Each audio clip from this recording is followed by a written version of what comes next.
So welcome to the Landlord webinar, specifically about the Renters' Rights Bill. Obviously, we've been talking about Renters' Reform Bill since 2019, when Conservatives had power. We've now had the change of power into Labour, who are looking to push this through quite quickly, and we now have what's been formed as the Renters' Rights Bill. So we're just going to do a bit of an intro into ourselves. So a bit about us. My name's Steve. I'm the Lettings Director here at HouseShaw. And this is Nathan, the Lettings Manager at HouseShaw. Between us, we both have 18 years of experience in the lettings world, and we are now looking out to be landlords ourselves, both buy-to-let and HMO. So we've got the nice sort of dual aspect there, so letting agents and landlords. So we can emphasise with yourselves because we're going through the same thing as well. So, but HouseShaw itself prides itself on being a one-stop property shop. We do everything from finding the tenant, managing the tenants, managing the exit, and we do our off-market sales as well, so we can help people buy and sell their investment properties as well. So we like to be the one place that everyone can sort of come to and find a solution to their problems. Over 5,750 units let across the company, so gives you a bit of scope there in terms of the size of HouseShaw and how long we've been going for. We are ALA qualified and regulated in an industry that isn't regulated, so we opt in to being regulated to make sure that we're giving you the most up-to-date information with all the confidence and protection as well there, and tens of millions of pounds worth of rents collected on an annual basis. So yeah, just a little bit of solidifying where we're coming from, who we are, and give you guys a bit of confidence about the background from us. So just to give you a bit of an idea of what we're going to do today, so we're going to go a quick market update heading into 2025, and then of course we're looking into the bare bones of the Renters' Rights Bill. So some of the stuff we're going to be going over is details on house prices, how that has been affected 2024 to 2025, how buyers are looking to be affected, sellers to be affected, the general UK rental market, whether you're looking for properties up north, or you're in Scotland or Ireland, or down south where we are. And then, of course, we're going to go over a bit of a budget recap as well. And then, of course, into the nitty gritty of the compliance and the Renters' Rights Bill. So, yes, we're all ready. Let's get stuck in. Without further ado. So a little bit about prices. So this is just a few stats here from Rightmove, and so according to Rightmove, these are the what's being said about the UK property valuations at the moment. So the average new seller asking price has dropped by 1.4% this month, and that's the second month in a row that they have dropped, and that's likely to the pre and post budget jitters, but it's not all downbeat, as house prices are rising slowly, up by just 1% on average in the last 12 months to September, compared to 0.9% a year ago. We are, of course, seeing the reason for the change in inflation being held back, obviously due to the amount of properties that are actively on the market at the moment. But then on the other side, of course, down to affordability. Obviously, we know that from speaking to a lot of people at the moment that pennies are tight, so that is making a massive contribution. But regionally, there are, of course, in the more affordable areas, prices are rising above the average rate. Just to give you some stats on that, so Northeast, Northwest, that's currently up 2%, Scotland 2.4%, and Northern Ireland up a massive 5.6%, whereas our way, East and Southeast, is currently down 0.2%. So not massive numbers for us down our way, but generally it's a little bit of a decrease. But the UK house prices were on track to be 2% higher over 2024. Again, we're just waiting for the numbers back on Rightmove just to confirm those stats for you. Wonderful.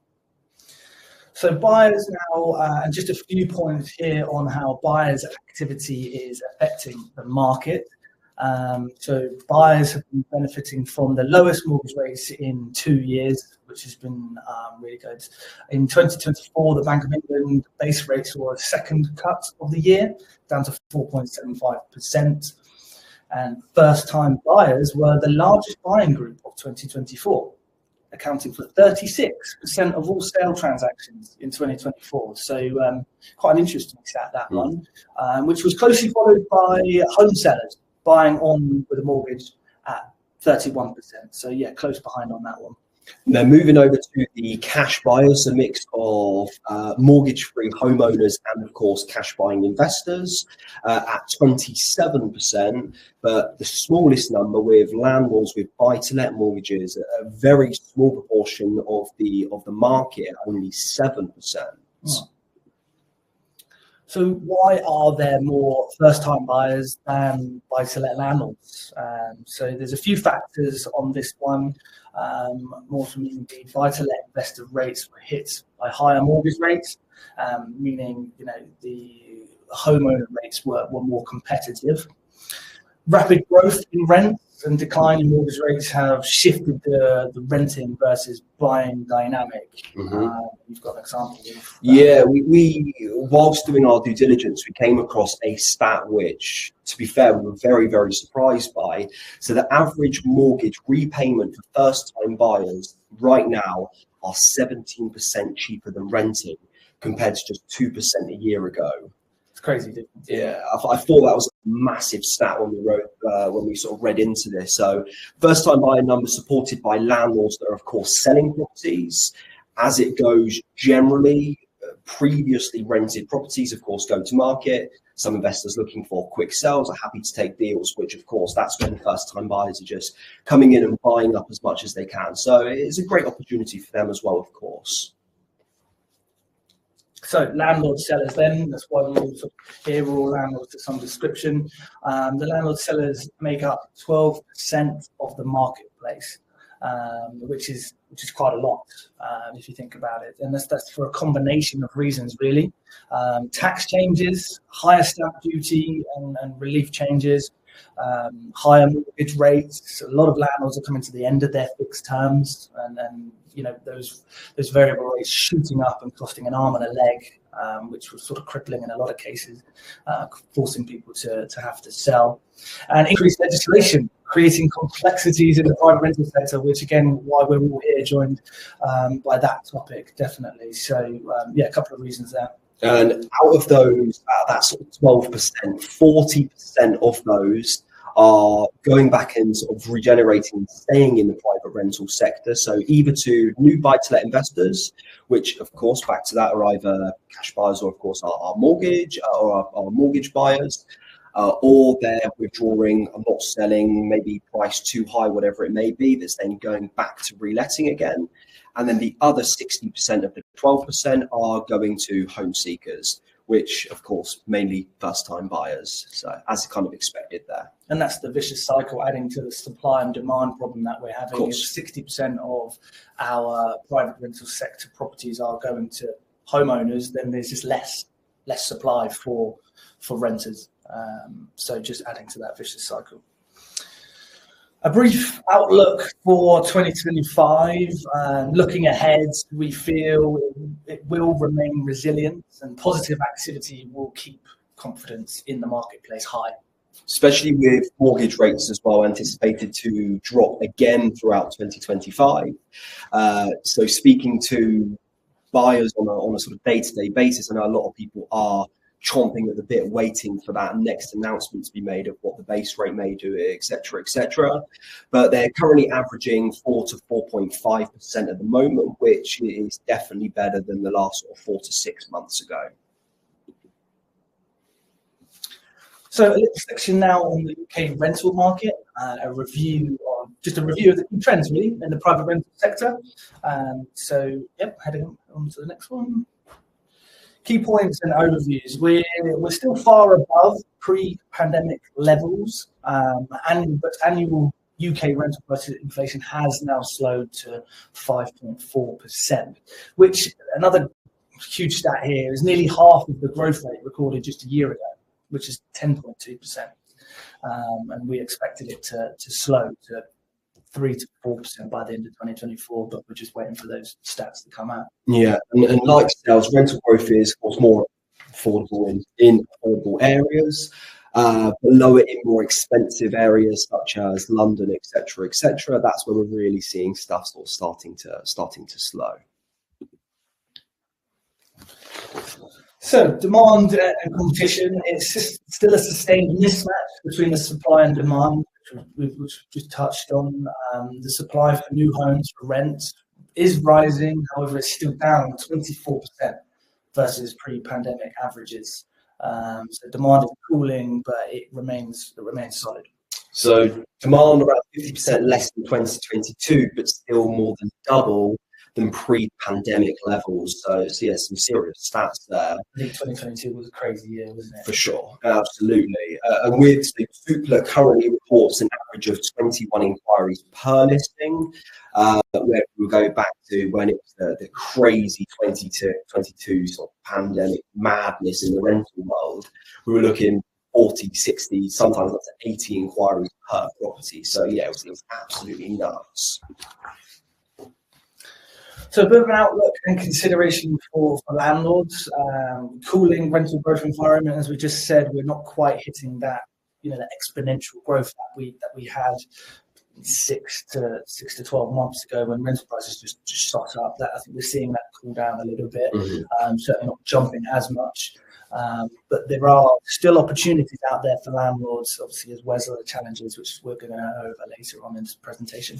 The big sort of reason, not sort of keep going over it, but the big reason why we're seeing this sort of slow is, of course, the regulatory and economic factors impacting investors, i.e., so you've got your stamp duty changes, of course, you've got your interest rates. A lot of people that I'm speaking to that had 5-year fixed interest rates are now, of course, getting crippled. But it's the reason why we just need to make sure that we're on top of rent reviews with tenants, etc., because you're not in this game to suffer. It's meant to be a business model. So there's some really key things you've got to make sure that you're looking out for. Now, we were asked about this for quite a few occasions, and we thought we'd just quickly recap on the budget from last year. I know a lot of you will have your finger on the pulse with a lot of this stuff, but it did crop up in a lot of the conversations we were having prior to this. So we thought we'd just jump this section in and talk about the property-related sections on the budget. So just a quick recap. And of course, just to sort of emphasise this point with stamp duty and capital gains, we are not financial advisors by any means.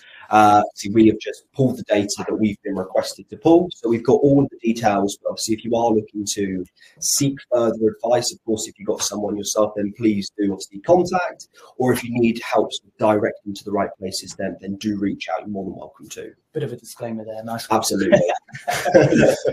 So stamp duty, I think by far was the biggest impact on the property industry, and I'm sure most of you would agree. So starting off with some of the key points here on the stamp duty changes, with the increase on the second home surcharge from 3 to 5%. That happening overnight was a real shock and quite a stinger for a lot of people. Hopefully not too many of you in here had to be affected by it, but yeah, that was definitely a big one. The threshold for buyers lowered to 125,000. Well, is going to be, from April 2025, down from 250k. So half of that there. And the threshold then for first-time buyers will also fall, coming down from 425 to 300 again in April of 2025 this year. Conversations we've been having with the first-time buyers has been a lot of people that were originally looking to buy in the city, and now that are potentially looking to move out this way, they're either not going to have cash ready on time, or whatever it may be, because that is going to cost a lot more money with the 425 down to 300. It is changing, of course, mainly the lower end of the market. But yes, the buy-to-let investors, of course, massively are now paying anywhere between 5 to 17%, which is bonkers.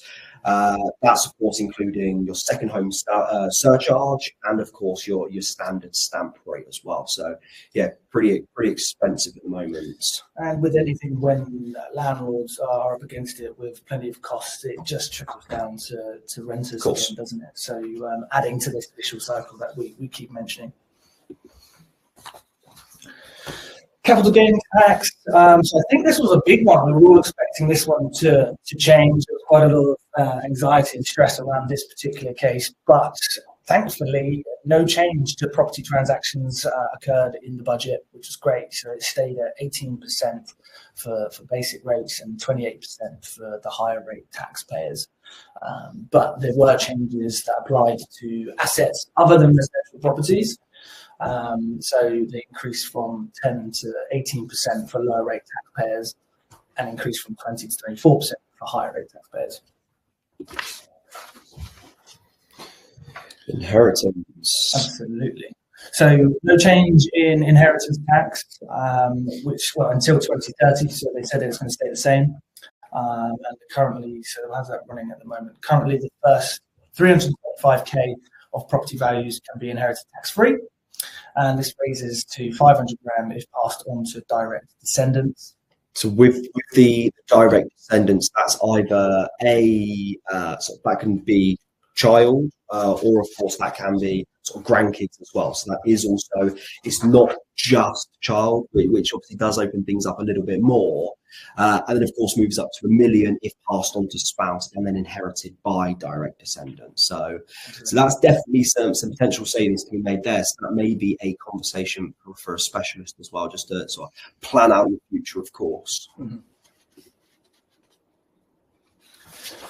The affordable housing funding was also mentioned. So 500 million for affordable housing as part of a total package worth 5 billion, which is almost like a uncomprehendable number, with 33,000 new homes to boost supply and support for small developers. Debatable as to whether that's enough on there, but reductions of right to buy discounts, so more council homes remain in the sector, or more money for councils to reinvest. Okay, moving on. So other key points, so dangerous cladding, so 1 billion in invested pledge for cladding removal for high-rise buildings. So of course that's linking back to obviously the disaster of Grenfell. So that's a big push they're looking to make. And national insurance increase as well. So employer contributions to national insurers increase to raise 25 billion in revenue. So the way that they're looking to push that is to go towards emergency services and all that sort of thing. We've done our research into it, and to be honest, we think it's going to make a bit of a backlash on affordability for buyers, especially as I would really think it's going to slow down wage increases, etc., etc. So that's a bit of a double-edged sword there, to be completely honest. Cool, wonderful. Well, that was a bit of the market update. Thought we'd whiz through that. Hopefully that was useful to yourselves. Just a bit of housekeeping before we carry on with the main crux of the webinar. Is please do feel free. I know a load of you have been getting sending messages through, which is great. They pop up on the side there, so apologies if sometimes our attention is diverted. What we have to do is press the next slide on a different page to where the chat is. So we'll hop back into the chat and answer questions as we can, as best as possible. But we'll look at trying to get a dual page. Actually, you've managed to do that. Great. So we can now see the questions at the very same time as doing the presentation. So keep them firing in. These, it's really, really helpful when we get an interactive session. So keep your questions coming in. But for now, we'll crack on with the Renters' Rights Bill. And this is bringing about some of the biggest changes seen by the private rental sector certainly in the last 30 years, changing the way we as letting agents operate, but you also as landlords, which is why ultimately we're here today. There'll be some of you here that are thinking, when will the Renters' Rights Bill be taking place? But due to its stage in Parliament right now, we can't say for certain, but we certainly think with some confidence that it's going to be within the next 12 months or close to 12 months. The government, they like to bring out new legislation in either April or October in any particular year. This April is far too soon, and it's not going to be put in place by April this year. However, October this year, we think is doable. However, we might get lucky and it might be coming in April 2026. But yeah, we certainly think it's going to be either October or April. Just to go over some of the topics that we will be going over this evening. So periodic tenancies is a massive one that not too many people are speaking about, but that's huge. Abolishment of Section 21s, which is definitely a headline one. New grounds for possession, private rental sector ombudsman, private rental sector database, which again, not too many people know about. So that's going to be an interesting one. Rent increases, discrimination, rental bidding, renting with pets, the Decent Home Standards and AWAB's law, and then rent repayment orders, which is a massive one. Big one, yes. So we're doing quite well for time. So we're just going to see if there's any questions that have come in. Let's have a quick look. Can you see any on there? There is one from Rafaela saying, am I able to send this webinar to a friend after this session? We have a few links throughout to book in some calls with us, so we can certainly share those links. However, for the time being, we can't guarantee whether we can share this webinar right now. It's a sort of be here and value from it right now. However, we will come into doing the next webinar and we'll tell you about that at the very end. So keep your eyes and ears out for that, Rafaela. And we've also got one from Jason on here regarding the capital gains tax. Yes, we do have someone that we can connect you up with. So at the end, we'll put a link on here so you can connect up with us. So if you reach back out, and then we can definitely get you connected to someone. Val Evans, doesn't periodic tenancies work in favour for both tenant and landlords? You would think yes. We're going to get into the depths of what the periodic tenancy is going to be.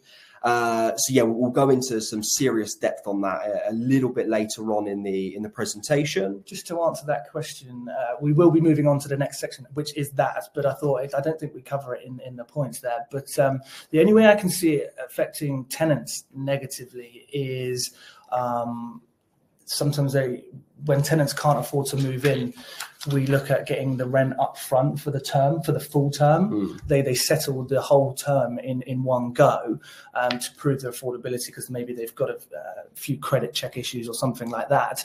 However, with a periodic tenancy, with it being month by month, they can't do that. So they can't satisfy a full term because a full term is only 1 month. So that's a bit of a caveat on there anyway. But yeah, we'll dive into that in just a sec. Let's just have a look. So one more. Any news on revised energy certificate? So that was in the renters reform bill, that was a mass topic that they were looking into of originally moving the energy performance certificate up. That has now been sort of kicked into the long grass. That's not a subject of high topic at the moment.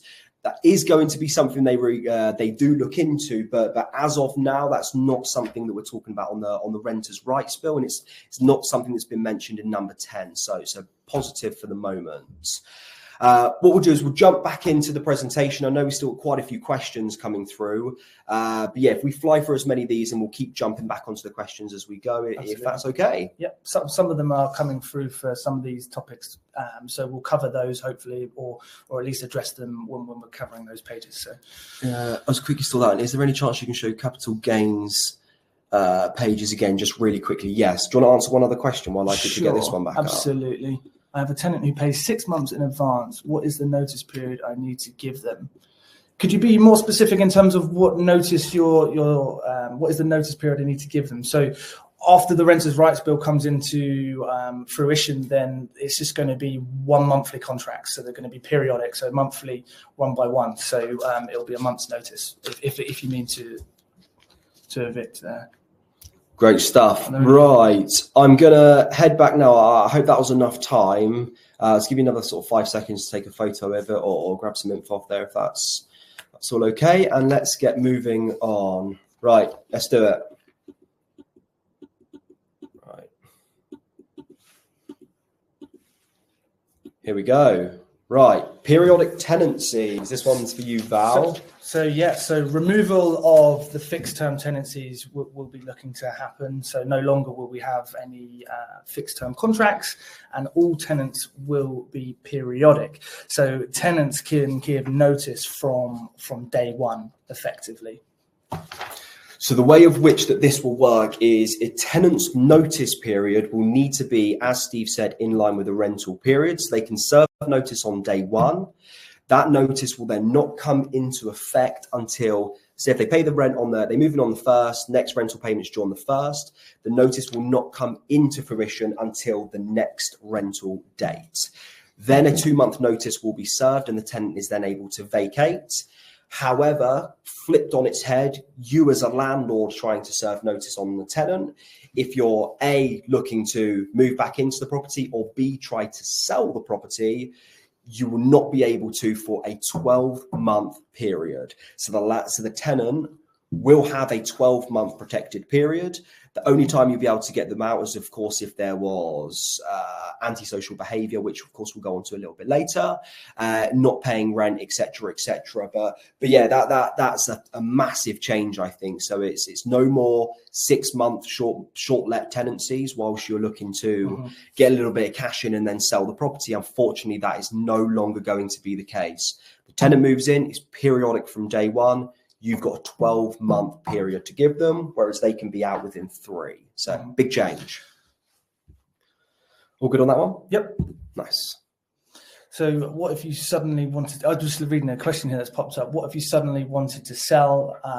You wouldn't be able to sell, you wouldn't be able to get that property out of that tenant out in the first 12 months if you were looking to sell it or move back into it. The tenant is protected in the initial 12 months of that tenancies.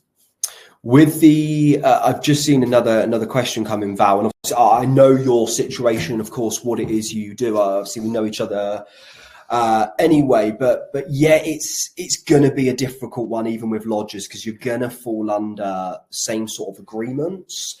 What I'll do is let me double check for you on that, because it may vary, but I'm pretty confident that if the tenant's going to move in, it's going to fall under the same sort of category, which then means you're going to be held to the 12-month period. So what else have we got in here? Will this affect existing periodic? Yes, this will affect existing periodic tenancies. This will even affect fixed term contracts. If this comes into effect in October and you sign a 12-month tenancy in, let's say, the July, for argument's sake, that property's fixed term will fall over at the drop of a hat. It'll be straight onto a periodic tenancy. So periodic tenants, but not the landlord. Yeah, Jenny, basically. there are increased grounds that they are bringing in, which we're just about to go into here, which will allow you to get some control over your property. It's quite important that we note that it's just the wanting to sell or moving back into property grounds you won't be able to use for those 12 months. They are increasing the amount of grounds. So with the abolishment of Section 21, which is definitely going to happen, but it can't happen without them providing new grounds for us to seek possession, which they are going to be doing, which is good news. They're increasing from 17 grounds up to 36 grounds for possession. So this includes wanting to sell. It includes landlords wanting to move back in, again, but not for those first 12 months. It includes compliance with enforcement action, and it includes an antisocial behavioural clause, which is mandatory. So what I'll just say about that is 2 points here in terms of it's a good news about the compliance with enforcement action, because previously, if an enforcement notice is in place with a Section 21, you can't serve a Section 21 if you get an enforcement action. So if you needed to evict that tenant, you couldn't, as it currently stands. However, that is set to change under this bill. So if you get an enforcement action for refurb that you need to do, then you would be able to serve notice on your tenant, which I see as a bit of a self-destruct kind of clause from government, because it means that now if a tenant does complain about the quality of their property, i.e. your guys' properties, then we can as landlords just turn around and evict them. So they're kind of shooting themselves in the foot, shooting the tenant in the foot there by bringing that one in. So we'll see how that one sort of evolves as it comes along.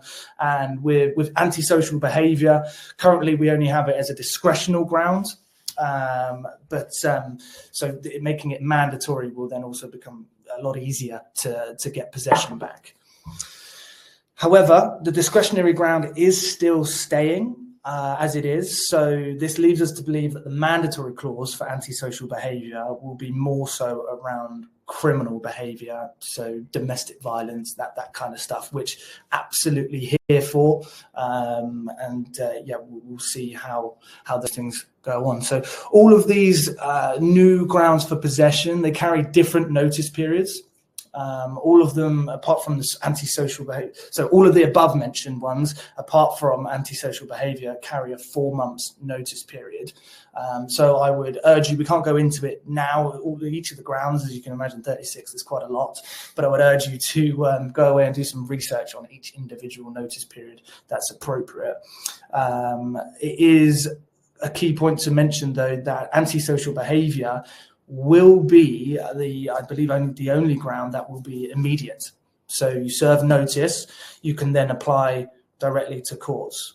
There's that one in there. But looking at those sections realistically, when we're speaking to landlords or when we've had landlords need to evict, there's really only four reasons that you need to evict. One, that you're selling the property.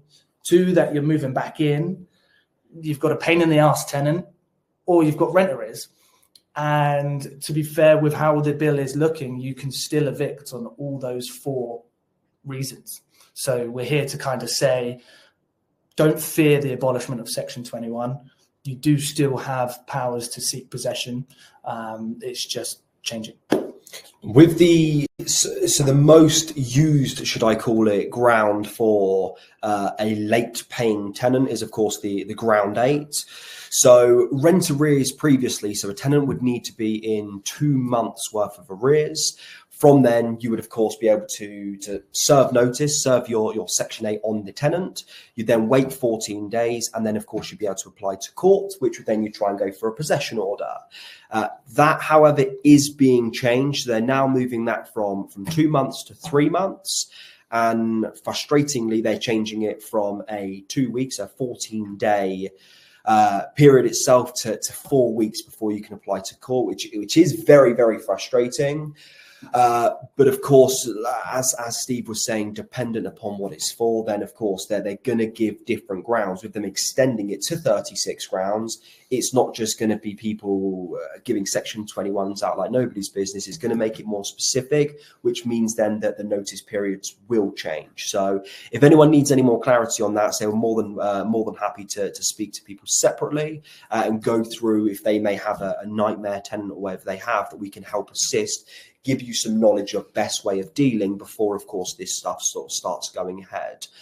And then, as per the previous slide, so of course the tenants have got the 12-month protected clause in there. So of course that it's going to stop landlords from selling or moving back in. But we can go into that stuff a little bit more sort of further into the slides. Brilliant. So just continuing on some of those points, the main onus of all of this will be, the landlords will be needing to provide evidence for the use of the ground that they cited for possession. So there's going to be a big push on detailed note taking. Us as an agency, our CRM system has greatly improved its note-taking abilities to allow us to support our landlords going forward. So it's good to see that tech companies are using this at the forefront of what they're up to as well, and we're able to provide that for our landlords. But more guidance on this will be provided. As we're saying, this is still being talked about in government, so more guidance will be released. And evidence for things like selling a property will be things like terms of business with your agency, the listing of it being online, that kind of stuff. For sale, that is, for the sale side. Yeah, for a sale side. However, it is quite key to note, actually, that it will be an offence to use a ground like selling a property and not then selling it. So if you look to say, get a tenant out on the grounds of selling a property, you evict them, you're successful, and then you go on to rent out the property again within 3 months, say, you will look to be fined. They will actively fine you and prosecute you for that. The amount of time that you can't rent that property after evicting someone is still up in the air. I believe they're talking about sort of 6 to 12 months, but we don't have complete clarity on that. And it is also an additional point to note that it will be a legal need for us as agents to prove that you haven't evicted tenants prior to coming to us and listing the property with us for rent, as if we start to market a property that you've evicted your tenant for selling, we will also be fined as an agent. So or any other agent for that matter. So it's good to keep that at the forefront of your mind. So again, complexities for those that are looking to rent out for just 6 months or whilst the property's on the market, because you just won't be able to do that. And should a tenant not vacate, the landlord must now go to court. Mm-hmm. So previously, before, you could of course do it via mail and etc. But now everything must go through court. So it's going to make the process quite a bit more long-winded. There may be a bit more of a backlog. It's not going to be as smooth and as easy as it.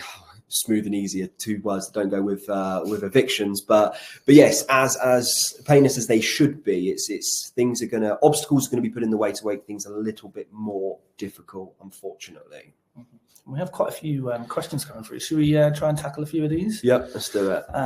So where does it start? Here, Gildale, is there any more clarity on student lets yet? Short and sweet of that is, unfortunately, not yet, but they are definitely looking at that with some scrutiny. However, we haven't seen or heard of any updates on student lets just yet. Next one we've got, so from Bernadette, would you have to issue a new contract if you have an existing contract with a Section 21? So we've actually been sort of doing our sort of extra sort of digging in to find out about this. Unfortunately, there's not too much clarity on it as of yet. We're very much hoping the new agreements don't need to go out for a lot of tenancy. Say over 5,000 contracts is not going to be a fun job for admin. They're not going to be very impressed. But there is a chance of it, but it's highly likely that they're not going to have new contracts come out for each individual tenancy. Yeah. Next one is from Elizabeth Jane Beals. My insurance company wants a 6 to 12 month AST. Will they update requirements in line, do you think? Yes, they will. There is a section on this a little bit later, actually, so ahead of the game on that question, but a very good question. They are looking to reform clauses in mortgages and insurance policies and things like that. This is also in line with the changes that they're making in terms of discrimination and to allow the points that they're making on discrimination to be valid and adhered to. So, yes, there is a big thing about mortgage company and insurance company reform. And then we've got Amelia. So if Section 21 is being abolished, then will the government request any kind of proof for landlords if it decides to? Yeah, so that's the one, as Steve said. So that's going to be needing, from an agent, signed terms of business, some sort of marketing to prove that is what you're doing. And like I said, they are going to be very hot on the tail of, if you're serving notice, you then may not be able to relet for 12 months. So if you're going to sell, make sure that is definitely what you want to do. No sort of potential if, buts, or maybes. That may be another conversation. If that is what you're looking to do, then potentially that other service of the off-market approach, keeping your tenant in situ, selling with tenant in situ, money until completion date, and then someone else gets the fruits of your labour, unfortunately, of having a tenant already in situ, no void periods, because it's potentially a tough gig of serving notice to a tenant and then having 12 months of no income. That's really not something we want to let people get involved with. Yeah, it is a good point to raise, actually. Selling with tenant in situ is actually seeming to be protected. So that is still an option. And we certainly have knuckled into that sort of market as well. So a little bit later, we'll discuss what that kind of means. But next question very quickly then. What did we get up to? Did we do Amelia? Yeah, we're on this one. Alison. Okay, Alison, I read that tenants would be able to keep going into arrears, paying back a small amount when you serve notice to stop court proceedings, then immediately begin building up rent arrears again. I mean, yes, that's almost the section that they've got already in terms of it has to be 2 months arrears. If you go to court with a Section 8 at the moment, when they get into 2 months arrears, by the time your court proceeding happens, if the tenant satisfies or turns up on the day and satisfies their 2 months arrears, if that's the only clause that you've looked to evict them on, then unfortunately your case would be thrown out of court, and that's likely to stay the same. However, that's why we always recommend coupling up that ground on the Section 8 with other grounds for possession, so that should they turn up on the day and pay their arrears, then you're covered by the other points that you wish to evict them for as well. So yeah, just a note on that one. Should we just do one more and then we'll carry on? Yep. So Jane Davis, notice periods seem to be varied and more down to individual circumstances. 100%. They're really trying to broaden the spectrum on that, of making sure that individual things have notices, rather, because at the moment everyone says, oh, what notice? Section 21, Section 21. It's just the running thing. So that's why they're trying to make it a little bit more specific. Let me just see, is there a timeline for sales listings, circumstances / market changes? If you just elaborate on that a little bit for me, Richard, if that's okay. I think it may be down to if you put it online to sell and you can't sell, but yeah, if you put something in the notes, and we'll be able to come back to that if that's okay. Whilst you're doing that, if we just we carry on through the slides. Yeah, absolutely. Yeah, let's keep cracking on. Right. Great questions, by the way, guys. Thank you very much. Very interactive, and yeah, it's coming up with things that maybe aren't in the slides. So this is great. So moving on then to the private rented sector ombudsman service. So this is set to shake up some points here. So all landlords will have to register, including those using a managing agent. So unfortunately, you can't get around that by subscribing to an agent, which I would have loved to have been able to say. It would have given us quite a good position to be in. But no, unfortunately, regardless of managing agent in place or not, you will have to register for this ombudsman service. Tenants can use the service for free. There's no fee to them. And they can complain about landlord actions and or behaviours. Now, the ombudsman will have the power to enforce landlords to apologise, so to say sorry to your tenants, provide information that perhaps you haven't yet provided to them, take remedial action, or pay compensations or fines. So it's pretty much this new ombudsman service. Sorry, that word always trips me up. But it's looking likely that they'll have the same powers that the ombudsman service for letting agents has at the moment. So we're very accustomed to that. We also have to pay to be a part of them. They're obviously just extending this now to landlords. On the side of landlords, so help landlords to resolve complaints in the quickest, most efficient way. We'll see about that. So yeah, we'll see how that goes. Again, not much information's been provided. It's just been something they've sort of thrown out there. But landlords will have access to guidance and support from this service. Okay. I'm guessing they're probably just, if they're making you use it and pay for it, I'm guessing they probably want to give you something for your money. It is expected there will be a small fee per property owned. So that's one thing which we're very, very keen to find out what they mean by that and what sort of pricing they're talking about. They've emphasized the word small, but how small it's each and everyone can interpret that different. Mm-hmm. And also as well, the thing that we're a little bit apprehensive about is our portfolio landlords. So we've got some landlords with 30, 40, 100 properties. It may get expensive very quickly. So that's something I know that Property Mark have also pushed back while speaking, because they are very much involved. So Property Mark, who we all obviously we go back to, they've pushed back on number 10 and everything to find out what this actually means. That'd be very interesting to find out. will be introduced as soon as possible after royal assent, is what they're saying. So the other thing which we're thinking this may take a little bit of time is they haven't even chose who they're going to be using for their ombudsman yet. So yeah, it's very, very early days in this, but a lot of these things that are getting put forth, they are very keen to push on. So yeah, some very key points there to keep an eye out for. Mm-hmm. Absolutely.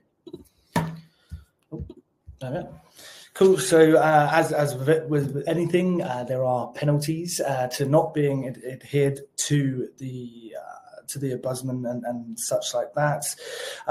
Currently, the fines are £5,000 and £30,000. Those are the current sort of magic numbers, as it were, for the local authorities. But these are set to change amongst their sort of more robust enforcement measures. So local authorities are looking to have the power to take action against landlords that have failed to join, or anyone that has marketed the property without the landlord being registered. So that's also the power to take action on anyone marketing a property if the landlord hasn't registered. So they're making a huge push on this and taking everyone accountable for that. So yeah, so as Steve said, they were 5,000 and 30,000. They're now pushing it to 7,000 and escalating to 40,000, and criminal prosecution for continuous repeat offenders. So they are getting pretty hot on this. I've heard in the grapevines that even councils are hiring people as well to now look for non-compliant landlords. Obviously a little bit different from obviously signing up to the ombudsman, but at the same time it shows that councils are really pushing on it. The other thing to take away from this is individual councils, if they're to find and prosecute, that money stays within that council. So they are making a mass push. Yeah. Tenants will also be able to seek rent repayment orders, and this one's massive, from any landlord not registered. So something as small as not registering, and you could get pushed on a rent repayment order.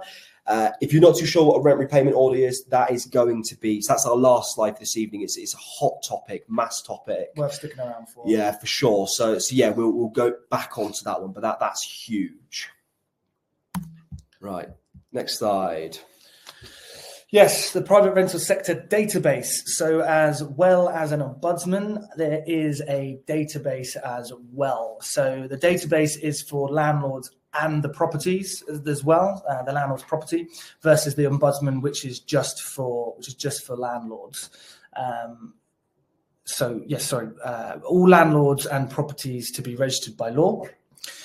The registration will be taken online, so you sign up online, and they must be registered before marketing a property.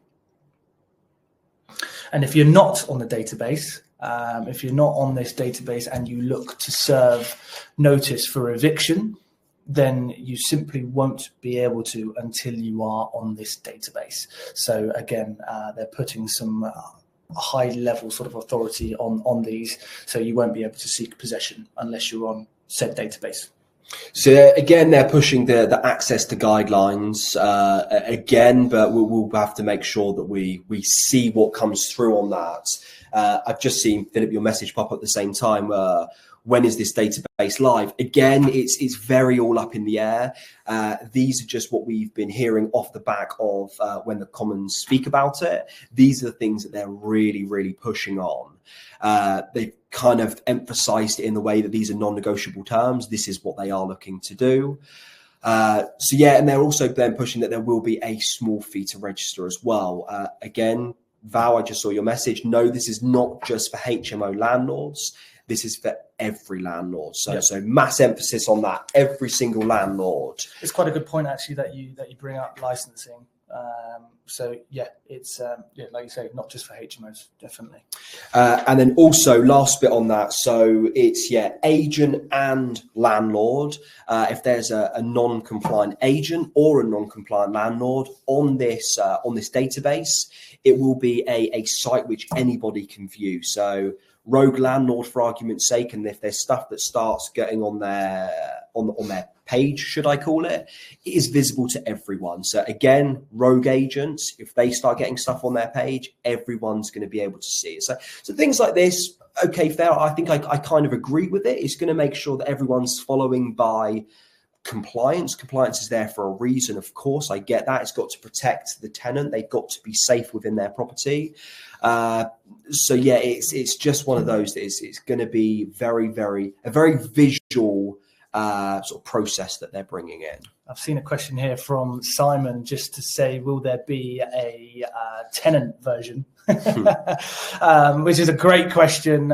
It doesn't look like there will be just yet, but certainly pushing for something similar. I mean, all the conversations we're having with Property Mark and things like that alike is to say that there certainly should be one for tenants. But how good's mytenant.com? Yeah. Absolutely. And Alison, just going to touch on, there is a section for rent increases in just a moment, in a couple more slides. So great question, but yeah, stay tuned. We'll answer that momentarily. Oh, look at that. As if by magic, rent increases. Here we go. So where was I? Bear with me 1 second. I've just lost myself. So yes, so all rent will be looked to increase by way of section 13. However, so to answer your question, sorry, Alison, I'm all over the place at the moment. So there's a good thing that they've mentioned is that they aren't looking to impose rent caps. So they've come out and said that rent caps aren't something they're going to be looking to enforce, and they aren't looking to control how much we can increase the rent by. So they're two really key things, which is actually quite some good news. However, they are looking to increase the rent by section 13. So some of you may be aware what section 13 is, some of you may not be, because maybe a lot of you increase your rent by way of negotiation. So you simply suggest the rent to your tenants and they agree and you go from there. However, that will no longer be the case. You will need to serve a section 13 to increase your rent. And we can certainly talk you through that at a later date. No increase within the first year of tenancy to the rental amount, which standard anyway. Is what it is now. So there's no change there on that. They are, however, increasing the notice period that we have to give for rent increases from 1 month up to 2 months. And the tenant can appeal to the first tier tribunal should they wish to, which again, they already have the ability to do so. The big difference with that, so with the tribunal, so originally before, if your tenant was to take you to tribunal, say that they think that the rent you pushed was too high, and let's say they turn around and say, no, that's fair market value, the rent then would, of course, be backdated from when it was initially put forth to tenant. Whereas new law states that it's going to be, if a tenant was to push back and the judge said no, it's staying where it is, then it would only then be due from the date of the tribunal itself, which is a little bit of a worry. The issue that we see here is, are tenants going to push back just to give them a bit of extra breather space to get through the tribunal? Unfortunately, annoyingly, this is going to be a free service to tenants. So a very, very frustrating point there that they may be able to just push back. And let's say if you can't get into court for a couple of months for it or go to your tribunal for it, they gave themselves a little bit of extra wiggle room. So we know there's tenants out there that are like this and that will do this.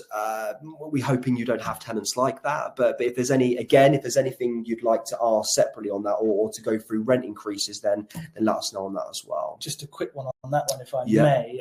Just a bit of advice on what we've certainly started to do with all of our rent increases and be something that will help adopt in the future on certainly the tribunal basis, is giving the tenant a lot of evidence-based behind your rent increases. Obviously, we want to stick to market rent or market rate rather. And what we do is we stick to market rate and we just go there or there, a little bit below, or certainly not too far above. And we've never had any unsuccessful rent increases. All the tribunals we've been to have always been successful because we've always stuck to market rate and we can always justify it. So perhaps this point here would be more importantly raised to give the tenant that evidence For sure. as and when you're doing the increase, so they don't have so much confusion as to why the hike is going, and hopefully defer them from going to a tribunal first. They can actually see the evidence, see you're working out, and hopefully take it on board and accept. Last sort of point on rent increases here is, as per earlier discussion, so if you've already got a fixed term contract and this comes into place, all tenancies will then fall onto this new way of life. As well, unfortunately, that means that if you had a tenancy that included rent increases to say every 12 months your rent will be increased, that will be no more. So then it will just have to follow in line with way of process. Again, so that would mean if you've got a 12-month tenancy, you try to do your rent increase and then they push back for tribunal. Let's say it then gets to month 14, by the time you get your rent increase, it then means that you can't raise the rent from month 14 for another 12 months. That will then become your date. So just to be sort of super clear on that for you. Any questions about that? If you want me to re-go over it, stick it in the chat. More than happy to do so. But for now, let's move on. Should we have a look at? We've got a couple of questions. Yeah. Just thought we'd keep on top of hopefully some of them. I think we missed a few last time. So if you have listed for 6 months. Where did we get up to? This is the only tricky bit. Richard Holland, did we answer this? If you've listed for, say, 6 months post Section 21 and then fails to sell, would you be able to relist to rent? We're still waiting for dates back on that one. So there's murmurs that it's 6 months. There's unfortunately more murmurs that it's 12 months. So yeah, it's really a sit and wait for them to have another meeting. I know there is more talks in the Commons that's going to happen, which is fun enough. Next week, the 14th, they're going to be having more talks again. So we are keeping our ear to the ground on this one. But yeah, we'll definitely keep you updated on that one. Yeah, Kashif, are these new rules going to? These new rules going to get applied to live-in landlords with a single lodger? Good question, actually, to be fair. They've always been quite separate, haven't they? Live-out landlords and live-in landlords, the way these are rulings. So we'll have to come back to you on that one, because if you don't mind. Brilliant. And then Tony, do I need to register as a property owner living in the house, my friend renting a room? Again, that's going to be the same. So I would say Tony, Kashif and Val, at the end of this, scan the QR code just to ping us an email, and then we'll do our research and we'll come back to you on that one if that's okay. Right. Cool. Next slide. We're getting there. We are getting there. So what we're going to do is just very quickly, whilst we catch up with the chat, we're going to put on an offer. Obviously, we're going through quite a lot of information here. So we'd like to give off an exclusive offer to you guys that are here on the webinar now, which is a free call with myself and Nathan or either of us, just to go over some of these in a bit more detail. So it says on there a tenancy health check. So this is a bit more of just an advice call. So whatever you need, whether it be a health check, whether it be a review of the rent or your contracts, etc., we'll just put that up there for a little bit whilst we look at the chat. Hopefully you can see that in your chats. Let us know if you can or can't, but we'll leave that up there for a little bit just whilst we catch up here.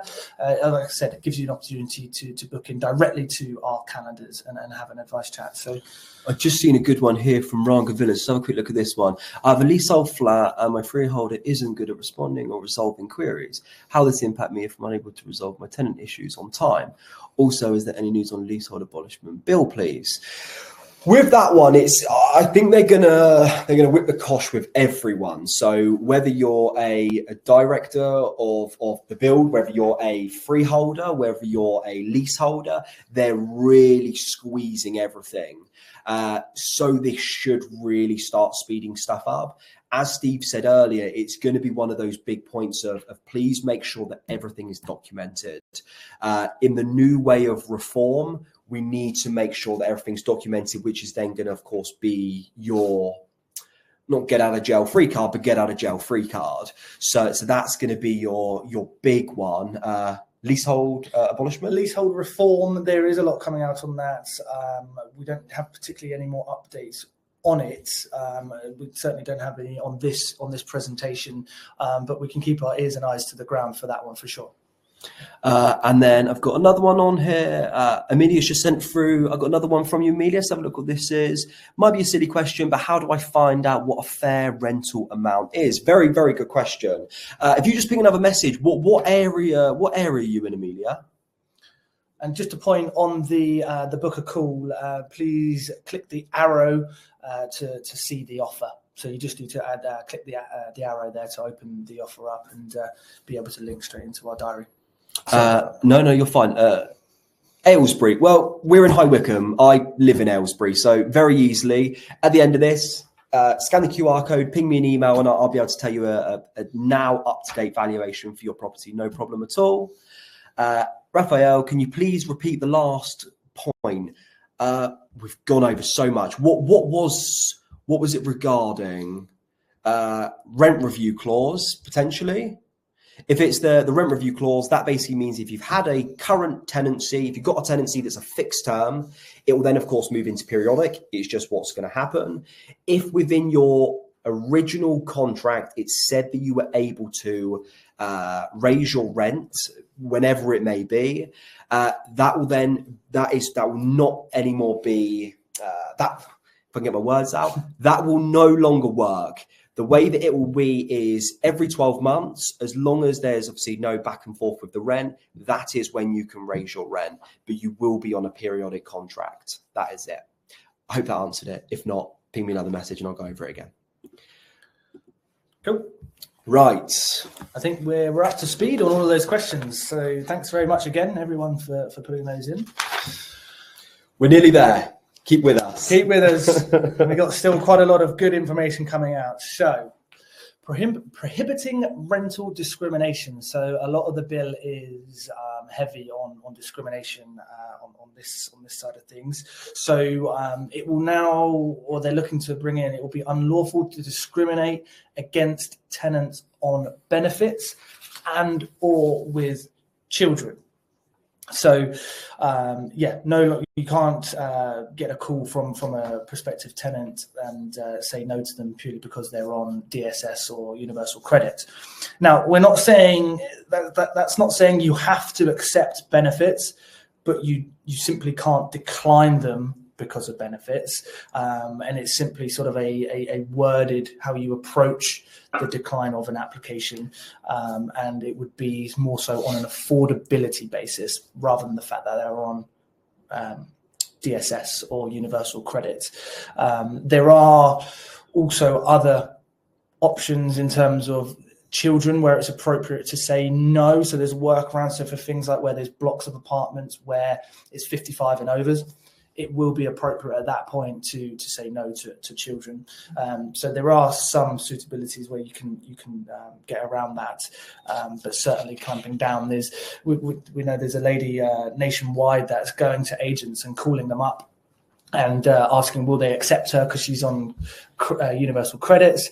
The agent is not wise enough to know that these are the issues, and she's actually suing them because of it, and then it's being rather successful in it. So it's just to showing the clamp down on that. Also, mortgage or superior landlord clauses that will prohibit taking universal credit tenants on will no longer be valid. So I think there was a question about this previously. Sorry, forgive me, I forget who asked it, but there's a big reform on mortgage clauses that will prohibit you from accepting them, or certainly when they come to renew, which I think is your next section. So. Yeah, and before I move on, Andrew just put a message in there. Can you refuse children when renting a one-bedroom flat? Yes, absolutely, you can.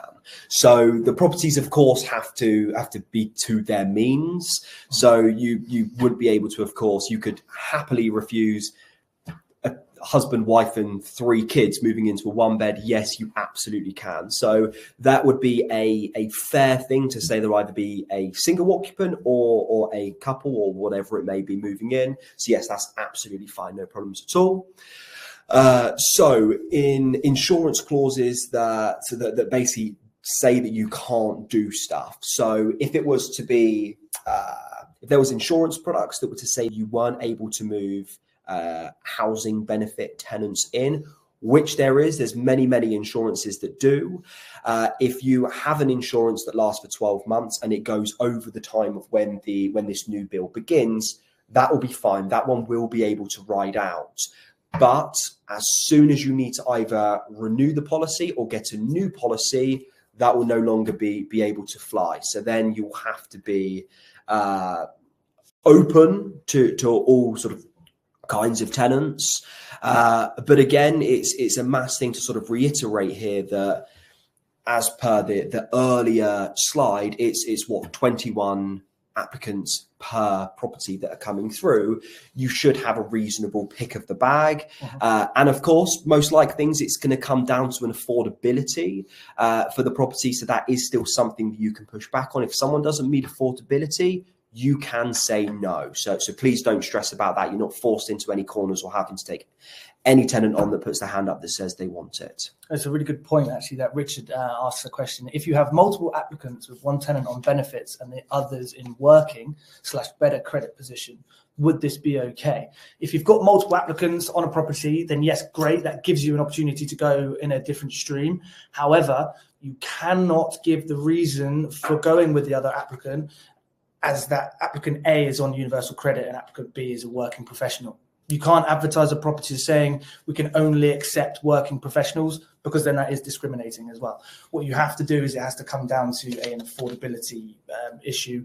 And it's raising a good point in terms of you have to evidence why you've gone with another applicant. You have to be able to answer if someone brings out an allegation against you for discrimination because they're on universal credits or benefits. You have to be able to tell them why you didn't go with them. You don't have to give specifics there and then at the time. You can just say we've gone in a different avenue, but be prepared to have that answer should they come at you for that. And just jumping back up to an earlier question here from Alison, what about refusing children in a HMO? Yes, absolutely. So with your HMO license, or depending on the size of the property that you have, it's then going to have how many occupants you can have within the property. All of our properties that we push are, say, professional accommodation, so over 18s, either professional students or professionals, or whatever it may be. So we've got a mixture of, when I say professionals, it could be someone that is with accepting everyone. So it could be a working professional or a someone that is receiving housing benefit. It could be anything, as long as they're passing the affordability level and they're the right candidate with passing the credit checks, etc., then yes, absolutely. But yeah, we don't ever have it where you have a person in a property that moves into a HMO with a child. That's definitely not a thing. It's down to the appropriateness of it, isn't it? You know, sure. Mixing that isn't a safe environment, or could potentially not be a safe environment for the child, and it's not appropriate. I mean, can you have a child in a bedroom in a HMO? I don't think so. I mean, if we're able to turn away full families in a one-bedroom apartment, then certainly we can say no to them in HMO rooms. So yes, Val, you've asked about pets. That is a section coming up as well. So stay tuned. We'll come back to you on that one. And Jenny, any idea what sort of advance notice Joe probably will get before October 25? Again, very, very up in the air. It's one of those. It's frustrating as it is, like with the stamp duty that just changed, we were all sort of expecting to have a little bit of time to get used to the news. Unfortunately, it came in the next day. If they do something like this of coming into the next day, I think they know that they're going to have absolute carnage on their hands. However many landlords there are within the UK, jumping on and registering on two different sites is just absolutely bonkers. So I personally see, and this is purely just my thoughts on it, I believe that we're going to get given some timescales of when things are going to happen. We'll then get set a date and then a certain amount of time to put these things into action. that wishful thinking maybe, but that's what I'm hoping is going to be the way. Absolutely. I definitely think that will be the case. I think there's far too much going on. I mean, if they turn around and say everyone has to register, as you say, on an ombudsman the day after the bill comes through, that's just going to crash. That portal is not going to do any good at all. So although we can't answer that specifically, Jenny, we will be doing these types of webinars quarterly, really making a push to keep you guys in the know. So the best thing I can do is keep in touch with us and keep coming to these webinars, and we will give you the updates as and when we know them. Next one, moving on to rental bidding, which is a very interesting one, actually. Yes. So previously we are able to, well, currently even, we're able to advertise a property if we get a pool of people that come in, applicants that come in, and we do an open day and we get 4 applicants offer on the asking. We're able then to sort of get some people asking or giving more, offering more, and going with that. However, under the bill, bidding above advertised rent will not be lawful. So we won't be able to do that. Landlords and agents will not allowed to ask for or encourage or even accept rents above the advertised market rent. So yeah, long gone are the days of that. And all I can see is this doing is encouraging higher initial marketing prices, because there's no rules about taking less than the asking price, but there certainly will be taking above it. So all I can see is that we'll be being a bit more optimistic with the rental prices going to market, and yeah, taking it from there to protect you on that. And of course, with everything that they put into place, there is penalties. So if you are caught to be doing one of these things, the civil penalty is up to that magic number again. That's 7,000, which to me is insane. But yeah, £7,000. And then tenants can seek redress from the local authority, the new private ombudsman, or the lettings agent redress scheme. So yeah, the thing that I say you've got to make sure you're super careful with that is, it, like say Steve said, a pool of tenants, 4 people say they want it, one says I'll give you an extra 50 quid a month. There's going to be 3 very upset tenants that didn't get their property. So that's why you've got to just make sure that if you say it's 1,000 a month, it's 1,000 a month. Or if you want 1,000 a month, let's try 1,100 a month, just to try and get that big push on it. Because yeah, you do not want to be caught for the sake of 50 quid or 100 quid for a potential £7,000 fine. Not worth your time. But again, going back to the vicious cycle that we've seen, or that we've mentioned quite a lot of times, in terms of the renter having to pay for all these changes, putting the property on the market for say 1,100 when previously £1,000, because you're protecting that £1,000. Yeah. And someone comes along and sees it and go, the tenants see it and go, oh crikey, well to get this property, I need to offer the 1,100. They're offering the extra money. So again, it just comes down to the tenant paying for it, which is a shame. But there we go. Right, the next one we've got is renting with pets. I'll leave this one to you, Steve. Yes, of course. So we had a question about that, which was well timed. So landlords will now not unreasonably be able to withhold consent for tenants to have pets. So again, a big word there, an emphasis on unreasonable. I think pets in a HMO, for example, not reasonable. That would be reasonable to say no to them.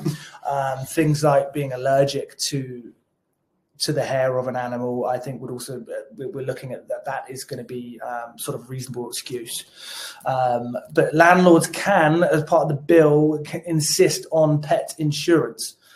More guidance on this will come out, and apparently more reform is coming to the insurances that are provided. Again, they're looking big into that. But you can, as a landlord, take this one step further and take out the pet insurance yourself as the landlord and recharge that to the tenant. And I would absolutely recommend taking that route, because all the tenant will do is pay for pet insurance, show you that they've got it. 2 months in moving into the property. 2 days. 2 days. We're lucky to even get 2 months, 2 hours maybe. Cancel the policy and you're at a loss. So, but yeah, you will be able to recharge that to your tenant to make sure that you've got the cover. And as I say, they're reforming the policies that you can get, and they're looking to bring that in as part of your landlord insurance and improving all of that sort of stuff. So yeah, some cover there. And I suppose that goes back to asking more rent for pets. We had a question previously about, will I still be able to ask for more money if they have a pet? Well, no, you won't be able to, because A, the advertised price, but B, with this bill coming in, it won't be such a rare commodity now. It's going to be one of those things that is a given almost. Zoe, I just seen a message. I have a no pet clause in my lease. Would this be invalid? Unfortunately, well, when you say lease, do you mean your tenancy agreement, or is your lease? You're a leaseholder in a block of apartments. If you fire that in now, I'll just answer another quick question. Val, I'm allergic. Do I have to provide proof of an allergy? We have not been told that you have to provide proof. Yeah. I'm pretty sure that a lot of the country's landlords are now going to be allergic to cats and dogs. But yes, no, we have heard that if someone is allergic to a pet, then yes, that is a reasonable reason that you can say no. Again, that's your living landlords, isn't it? So Val, knowing your situation, that would cover you. But I suppose if you live out of it and you're allergic, it doesn't really. Then it's probably not going to benefit you. Zoe, yes, leaseholder. So as you can see here, in terms of just on my third point here, what is reasonable, case by case, of course, but superior landlords prohibits the landlord can say no. So if you've got an apartment in a leasehold building and your superior lease says no pets, then you can say no pets. So that's fine on that case. You'd be protected in that case. And then the final point there, tenant will be able to take their case to private ombudsman and or court, and a decision will be made on the evidence provided by both parties. So that could be, for example, Zoe, this may be one for you. If a tenant was trying to push back saying, I want to get a dog for argument's sake, if you keep saying no and they do try and take you to court, all you would do is take your leasehold pack with you or whatever it may be, and then you should be absolutely fine. Not that I think it will go that far, but yeah, just a bit of an example for you there. Cool. We're running. I know we're running up to nearly 90 minutes, so we're going to keep cracking on.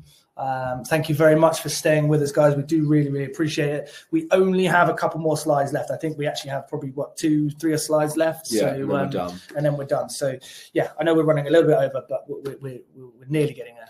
So let's fly through Decent Home Standard and AWAB's law. Yeah. So all private rented sector properties must meet the Decent Home Standards. And this now is extending. I know we have got a couple of HMO landlords in here. This is now extending to HMOs as well. Mm-hmm. So local authorities can issue improvement notices and timescales to carry out the work. So previously, before, if you got an improvement notice, you had to just get it done within reasonable time.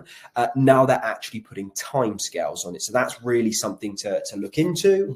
Mm-hmm. Timescales to be introduced for repairing obligations, including damp and mold.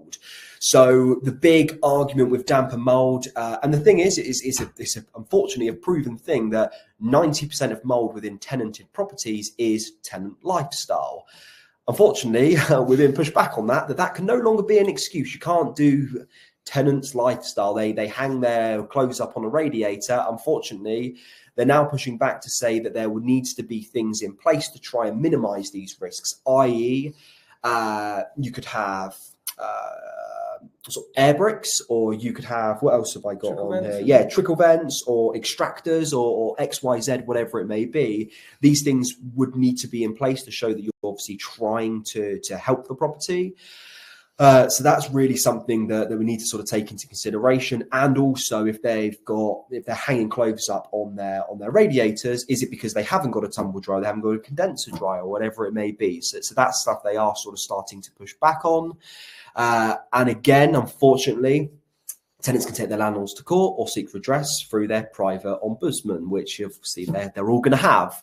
So that's another thing as well, just to sort of take into consideration. I can't see any questions that have come through on this one. So if you're all happy, I'm going to fly on to the next one. I don't want to keep you too long. Just a final point on that. I think that sounds like it's going to make it easier for landlords to comply to the Decent Home Standards by clearing up that reasonable time frame and giving them specific time frames. So I think it will become a lot easier to comply to that particular. For sure. Jane, dehumidifiers, yes, it's all things that you're putting in place to help your tenants. So yes, they would see that as something reasonable. Whether that's to be a long-term resolution, I don't know. But yeah, that's something as we lead up to the bill, we will get more information on. The penalties are, of course, are you going to get tired of hearing me say this, is £7,000. And again, the tenant can go to can seek redress from the first tier tribunal for rent payments, etc., etc. So rent repayment, yeah. Yes. Which brings us on nicely to, I believe, the final slide. Yeah. So final content slide. There are a few more after it, which we'd love to have your attention for just afterwards. But final piece of content from us, and arguably one of the most concerning points that we've got here, rent repayment orders. They are a thing, but they are being increased with this bill. Like I said, real concerning section for landlords, financially speaking, as this will cost you a lot of money if you get on the wrong side of these. The key to remember here is that tenants will be the ones directly benefiting from these rent repayment orders. So the money will be in their pockets, not the council's. So they will be looking for an excuse to pull you up on these. So a tenant or local authority, which the Universal Credit Rentals can apply for a rent repayment order. And offences have been extended. So like I say, they are around at the moment, but they are extending the offences, making it easier for tenants to claim these rent repayment orders. They are also extending them to superior landlords. So if you're subletting, you can be vicariously put in place with these, and company directors. So if you're renting your property out in a limited company, you're no longer protected by the bubble. So some serious stuff. And then, so if you get caught as a second-time offender, you may be penalised by a full rent payment. And just to go into a bit of detail of what this is, so if someone was to claim a rent repayment order from you, the current legal maximum they can claim is up to 12 months worth of rent. So that's massive. That's huge numbers. Unfortunately, they are changing that from 12 months to 24 months. So you need to make sure that your properties and what you're doing is in order. And again, a thing that's blowing my mind is they're changing it. So at the moment, they can go back 12 months in time, but they're again extending that. So they're now going up to 24 months back in time that they can claim. And that then means that they could, if they claim something that happened nearly 2 years ago, they then can claim 2 years worth of rent back. Mm-hmm. So that is something massive. If that's something that you're thinking, I really need to look into this again, please let us know. The things, what grounds is this payable? So there's things, again, there's 36 grounds. There's quite a lot on there. So again, that may be something that we may need to speak to you about individually, or I'm going to have you here till midnight. But just quickly, a couple of things are failure to obtain a license, whether you're in a licensable area, whether you're a HMO landlord, whether you're in selective licensed area. If you've got a property you're renting out and you don't have a license and you're meant to, you can get hit with it straight away, no questions asked.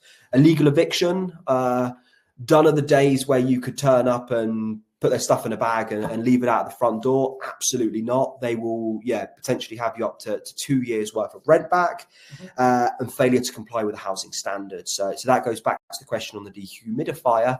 That's why we need to double check these things, because you and I in the early days may think that this is okay, but is it worth, for the sake of putting in an extractor fan or whatever it may be, potentially 2 years worth of £1,000 a month is a lot of money. So big things on that one. Really big changes coming. Failure to comply on employment enforcement action notices as well. Yeah. As one of those. So like we said, the tenant They're being able to, there's more stipulations as why they can approach you for an enforcement notice, and if you don't adhere to that, then rent repayment orders can be issued. And it's important to note, those of you that are HMO landlords, I know there's a few of you in here, HMO tenants will talk. So if you get one tenant that gets a rent repayment order and is successful, guess what? Yeah, the they're rest all of them coming are all for it. coming for it. So that wouldn't be very nice at all. So one to keep an eye on for sure. Wonderful. And talking about keeping an eye on, we do have a Bucks Landlord Forum. So again, we're looking to install loads of local knowledge for our landlord base. We've got this, I think the members have been slightly updated since we took that screenshot, but it's certainly in its infancy. We're trying to grow it. We're trying to make it a safe haven for landlords where we can post, ourselves are in it as well personally. So we like to post in updates as and when we get them. Landlords will post in sort of issues that they're having with maybe a particular tenant, or looking for references in terms of insurance providers, rent guarantee, that kind of stuff. That all stuff is getting loaded into our Facebook forum. So we'd love to get you connected on with that. We'll send an email out post this webinar with a link to it. But yeah, like I said, trying to create a safe haven for landlords. So just a quick section on a Google review. This is a QR code, so you can scan it on your phone. We'd love to know how we've done this evening. If you wouldn't mind spending some time just leaving a Google review and letting us know what you thought of the webinar. Hopefully it's been a 5-star experience. Let us know if not, but hopefully it has been a 5-star experience and you're willing to leave a review for us, but certainly keep us on for the next one as well. For sure. And the reason why these reviews do so well for us is it helps other landlords like yourself get involved in these sort of things and get completely free content. We're here just like you at 8 o'clock in the evening. We're outside working hours, but we love what we do, and we love making sure that we help landlords through what's potentially going to be a hectic year. So yeah, if you could, we would very much appreciate it. Thank you very much for that. Cool. And we'll go back to that. If you missed it, we'll go back onto it in a sec. Like I said, we've committed to be doing these quarterly with updates on the Renters' Rights Bill and all the other compliance that comes out alongside it. So we're doing another webinar in April. So mark that in your diary. We'll give you specific dates closer to the time. But yeah, April 2025 will be our next one. Brilliant stuff. And now some Q&As. I'll leave this up here now. If there's no Q&As, then thank you very much. If there is, then please do stick them in the chat. We're more than happy to stick around for 10 minutes and answer as many questions as needed. Absolutely. Loads of you saying thank you very much. Appreciate it. Great. Thank you guys for joining us. First of all, thank you for your patience with us. Okay, I think we've been doing those as and when we're gone, renting out a room. Brilliant. I think we've covered those. Thanks, Zoe. Take care. Have a lovely evening. Thank you. Appreciate your time. This won't apply. Still, right. We've got one from Elizabeth. I'm still waiting on 8.5k from an ex-tenant. That's Section 21 CCJ exit, and still needs to spend more on legal to get. Wow. Yeah, it's a tough. It's a really tough one, especially when you've got tenants that are just completely unresponsive, not looking to pay. I'd be interested to see how you're getting on with that and what sort of things you've managed to do or what you are doing.